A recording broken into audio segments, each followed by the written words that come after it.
Hey, what's up, everyone? It's Queenly Vibes here.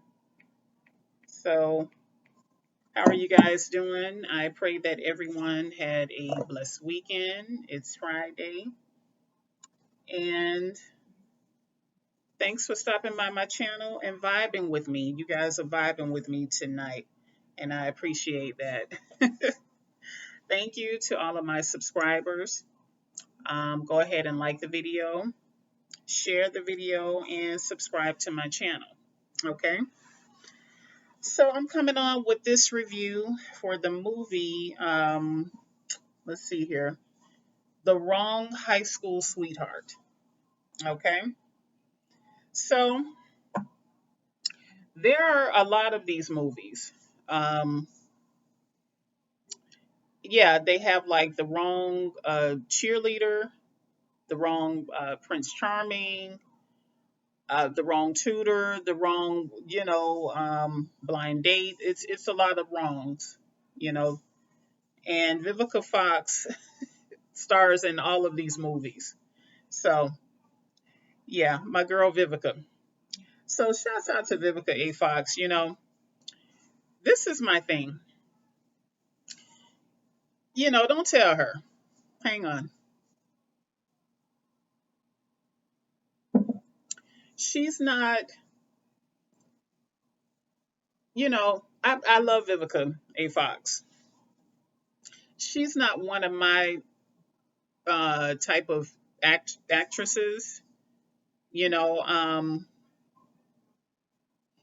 I like actresses that can give a little bit more depth and everything. I mean, that's just me personally, but I do enjoy Vivica A. Fox.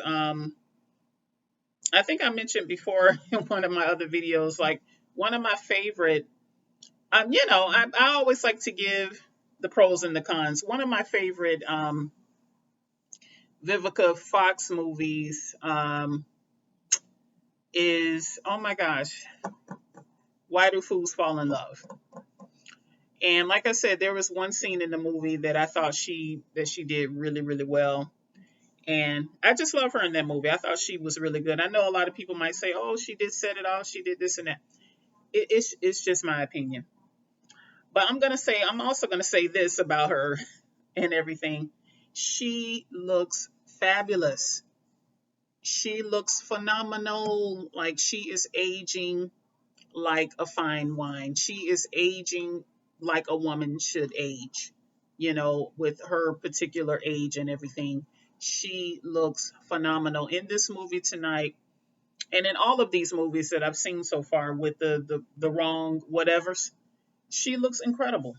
I have to give her her props. I love to talk about this stuff, hair, makeup, clothes, and all of this good stuff. I'm a just rant on this for a quick second. Her hair and makeup was completely flawless tonight in this movie. And like I said, she always looks, she looks beautiful in all of her movies. But Miss Fox, her makeup was flawless. I think she have a hairline or something like that. The piece that she had, the unit, flawless. I love the way she dresses, and even the star of the movie, and I'm gonna get her name and all the cast names. Uh, Mia Wilkerson, and she portrayed the role as Danielle. I love her outfits and everything. Now the jacket, dresses, I love that look. It was a little short for me. That's not something I would wear that short. But if it was a little bit longer, definitely. I love the way she dressed, the hair, the makeup, and everything. Just absolutely stunning. Okay, so I got that ran out of the way. All right, so let's just get into the plot of this movie. Okay, so it says when Danielle reunites with her high school boyfriend, she is shocked to learn how far he's willing to go to keep everything alive. Okay. So now my thing is, I love Lifetime movies that are, I like suspense mystery movies. You know, I love me a really good villain that's really cray cray, very psychotic, all of that good stuff. I can't stand these movies that are too cheesy where I can kind of figure out what's going to happen, even though I could have been a detective because I can still kind of figure out what's going to happen, you know. And even sometimes when I'm wrong, I'm not too far off, from guessing what's really going to happen or what have you. So anyhow, the other cast of the movie, let me just get their names. Doug Rogers, who portrayed Todd, he is the fiance for Danielle. Eric Roberts, he's the detective. And Alex Trumbull, he portrays Danny, which is the old high school sweetheart, excuse me, for Danielle. Okay, so it's kind of cute. Danielle and Danny, all of this good stuff. Anyhow, so the movie comes on, and there's the scene between Danielle and her fiance, Todd. And she's trying to set up something where they can spend some time together or what have you. And he's ready to go to work. He have to be at work and everything. And she's just like trying to set up dates and stuff like that. And he's just like, oh, no, I won't be able to make that. I have to work and all of that. And, everything she's, asking him or what have you, he's just basically saying, no, I'm sorry, sweetie, I have to work and everything. So I can see that she's feeling neglected, you know. Hang on.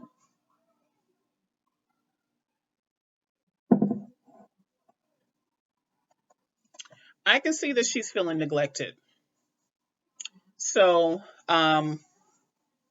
now her ex-boyfriend, he ends up finding her through social media and everything, and he sends her a friend request. So she accepts it, and so they start conversing back and forth. And she must have felt all of those same feelings from when they were in high school together, because she just started smiling and you could just see all of her teeth and everything. And she's just like, oh, hi, and stuff like that. And I'm just like, okay, you know, um, you do have a fiance, he just left, but she was just like, hi, oh my gosh, and, all of that or what have you. And so she goes out to meet Vivica Fox for drinks. Her name is Dee, by the way, in the movie. So she goes to hang out with Dee, and they're having drinks, and she's just like on the phone coming into the restaurant, and she's like, "Oh my gosh, no, whatever." And so Vivica is looking at her like, "Okay," she probably thought it was that she was talking to her fiance. So finally, she sits down and everything, and she gets off the phone. Okay, all of that. So Vivica's like, wow, okay, you're in a good mood. What's going on? What's up? And she was just like, oh no, that was Danny. You remember Danny, And she was like, oh, your old high school sweetheart. And she's like, yeah. She was like, oh, he found me on social media, blah blah blah, whatever. So she's all excited about that. So Danny, he asked to meet up with her and everything, and so she accepted. So they where did they go? I know they went like to a place to get drinks or something like that.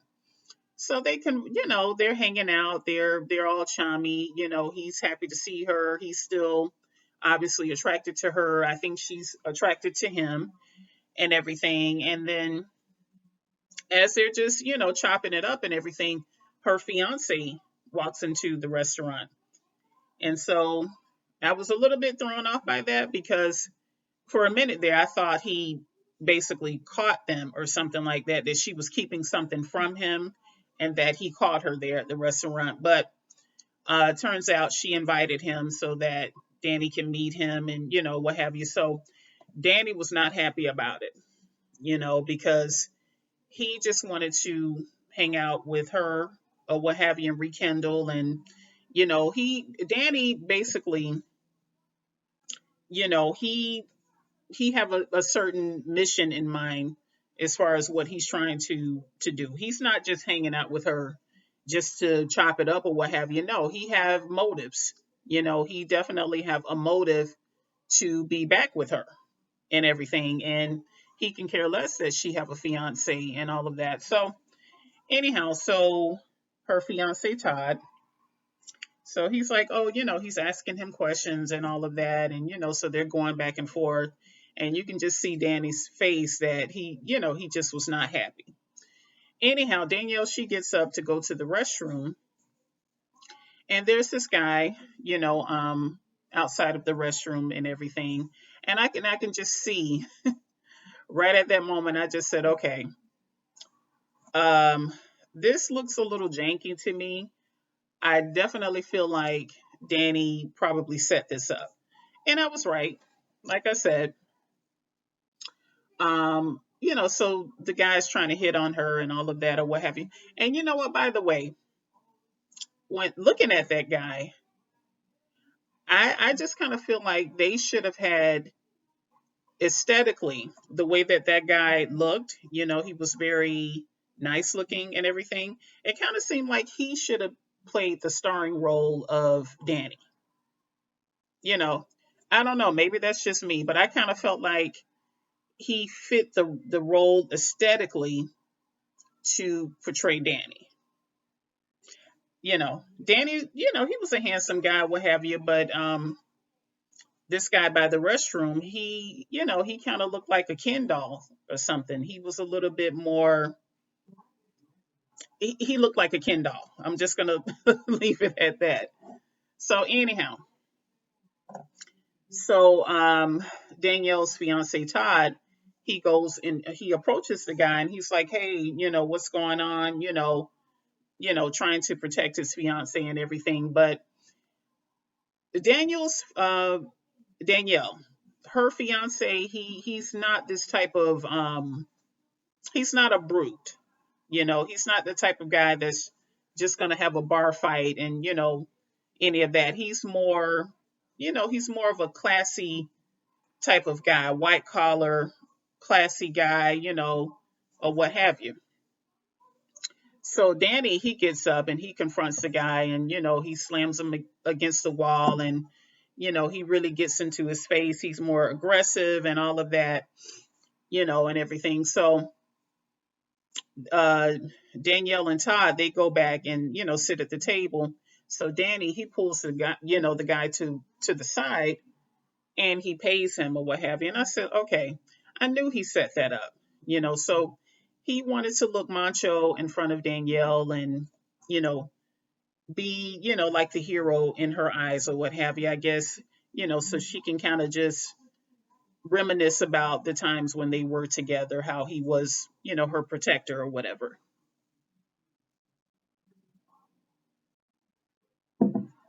So anyway, yeah, so after that, of course, Danny is still very persistent with Danielle. Danielle, by the way, she's a real estate agent. And at the beginning of the movie, Danny, he actually goes into their home and he plants, surveillance cameras and stuff all around the house. So he can see everything that they're doing. He can hear their conversations so that he can know Danielle's every move. So she had this open house. And of course, he showed up because he knew that she would be there or what have you. So she's like all surprised, like, oh, what are you doing here? So he's like, oh, I'm looking for a home, and I just, stop by, what have you. So again, Danielle is still kind of a little bit on cloud nine with him. I think she's still kind of taken back that this is her first love and she's kind of liking it. She is liking it. So he convinces her to, for the two of them to go hang out again. And they did. So they hang out, a couple of different places. So they ended up at their old high school.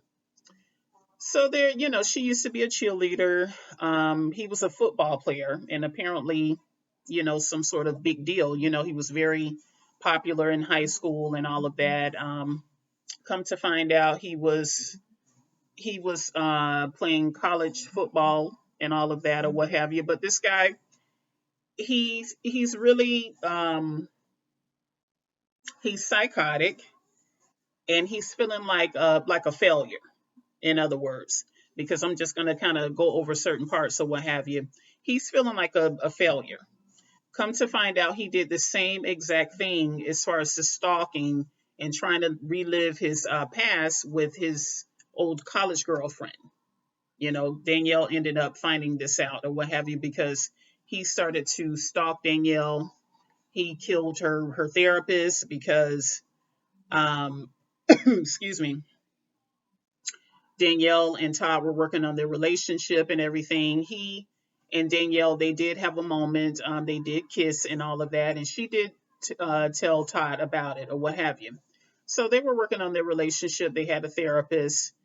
Danny shows up at the therapist's office, and he basically threatens her.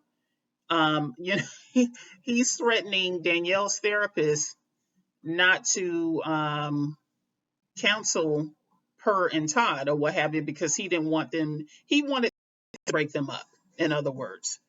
But they had a stronger connection and bond and everything, and they were able to get through the issues with therapy. So he killed her therapist or what have you. So he just wanted to do anything possible to get back with Danielle, and he didn't care, what that meant, because again, he did some of the same psychotic stuff to her ex, and Danielle ended up meeting with his old college girlfriend to find out like what the heck happened to Danny. You know, come to find out, Danny had been fired from his job. He didn't get a scholarship for football. At college, his old best friend share some information with Danielle, because she tracked him down to figure out like what's going on with him. Why is he so screwed up? And shouldn't he be further along in his life? Like what happened to him? And his old best friend, excuse me, Jack, was a little bit weird too. He I think he went to college, but he ended up working at some sort of burger shop, you know and I couldn't figure that part out. I couldn't figure out why Jack wasn't further along in life as he should have been, because Danny came there at his work, again, because of course he's following Danielle because he knows her every move. And Jack was, he was really flustered and everything, and he was like, oh, I really need this job and all of that. Like I don't know, I just couldn't understand that part. Like why didn't Jack have a career? um I don't know, I didn't get it. So anyhow, long story short, Danny is just basically a psycho because again, he didn't have the type of career that he thought he would have. He didn't have football. He got fired from his job, so he felt like a failure, and he wanted to just relive that his life again, where he was the big man on campus. You know, instead of trying to figure out, how to fix his life a little bit better than that, he wanted to, I guess, make other people miserable for his own happiness. Cray cray. So anyhow, I did enjoy this movie. Um, so I give this one a thumbs up. I enjoyed it. I would say watch the movie, and I think you'll like it as well. Okay. So that's my review on The Wrong High School Sweetheart. Because I don't know. I had to do that, guys, because Vivica, at the end of every one of these movies, she's always like, the wrong cheerleader, the wrong substitute. Oh, you're the wrong stepmama. So shouts out to Vivica A. Fox. See you guys at the next movie review. Take care. Have a great weekend, everyone.